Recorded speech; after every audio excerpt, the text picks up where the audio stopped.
Shots fired, more gun violence. Good evening and welcome to the OH Report. I'm Don Bryant and this is your daily intelligence brief. Chaos erupts in a Friday shootout in Mansfield. Mansfield police described the scene as chaotic when officers responded to an emergency call at the American Legion Post 676 located at 460 Harmon Avenue.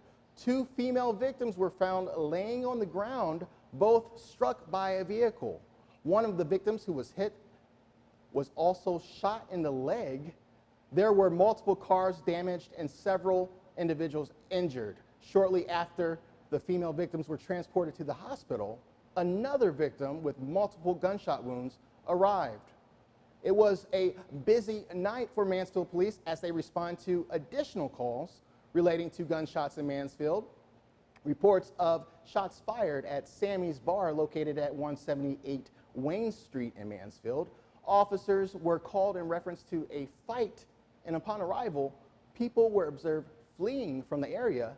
Patrons advised officers that someone there had fired shots, which caused the panic. No one appeared to be struck by the gunfire. A suspect was not able to be located. Another call of shots fired took place about an hour later, this time at a residence in the 500 block of West 4th Street in Mansfield. A home and a vehicle were struck by gunfire, and again, a suspect was not able to be located.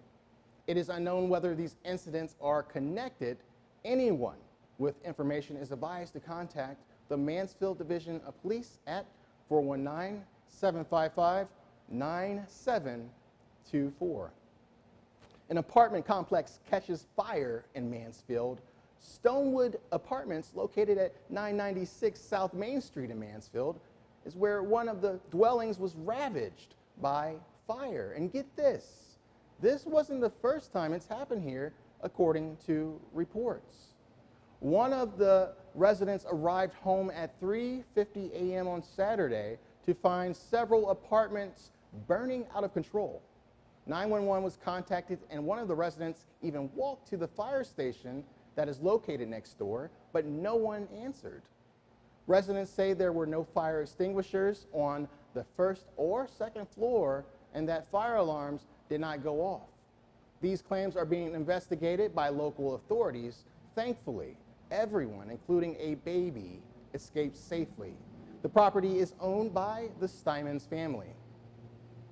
Mansfield residents are asked to schedule appointments for installation of new water meters.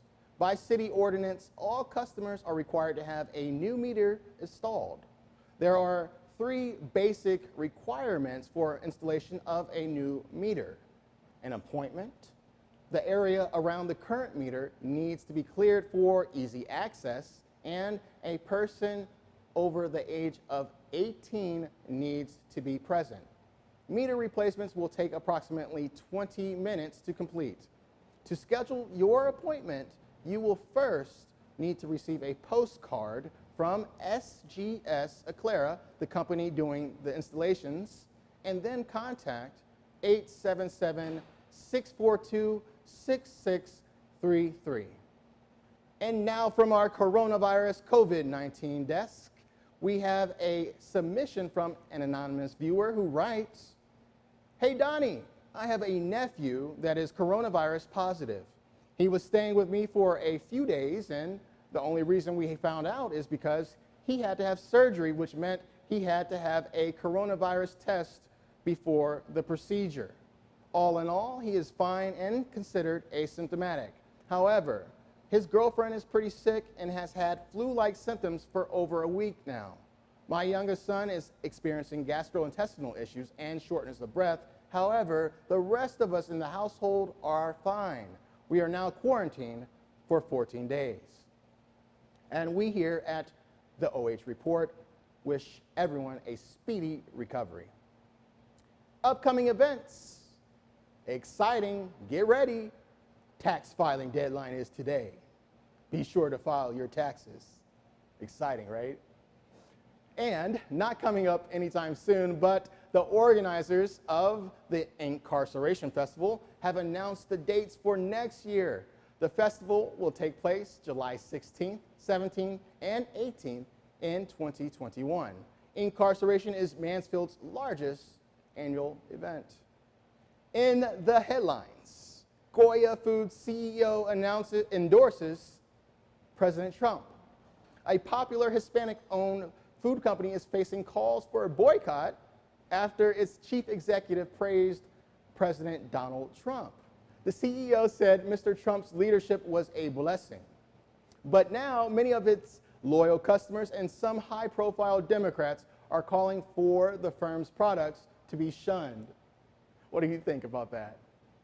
Showstopper, President Trump wears a mask in public for the first time during the pandemic. What?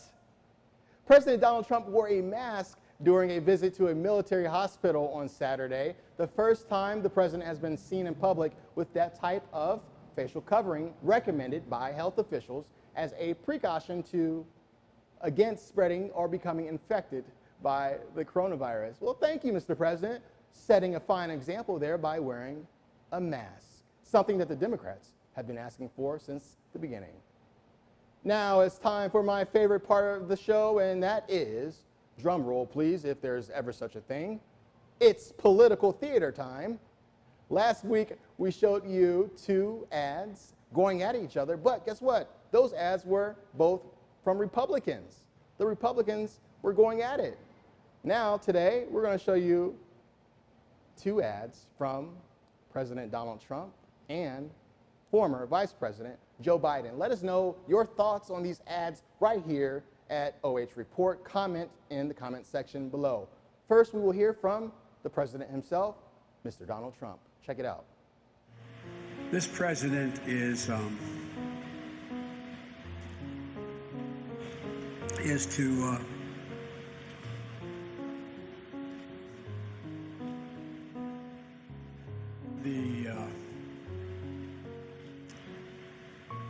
during the primaries.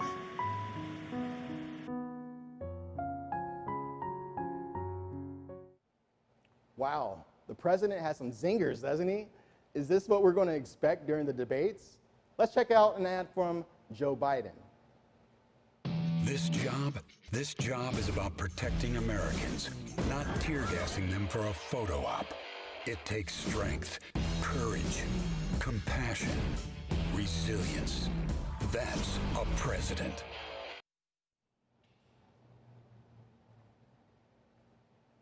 Thank you for sharing that ad with us, Mr. Vice President. We see that Biden is ready to kick some ass. And that concludes today's intelligence brief. I'm Don Bryant. Let us know what you think about the show.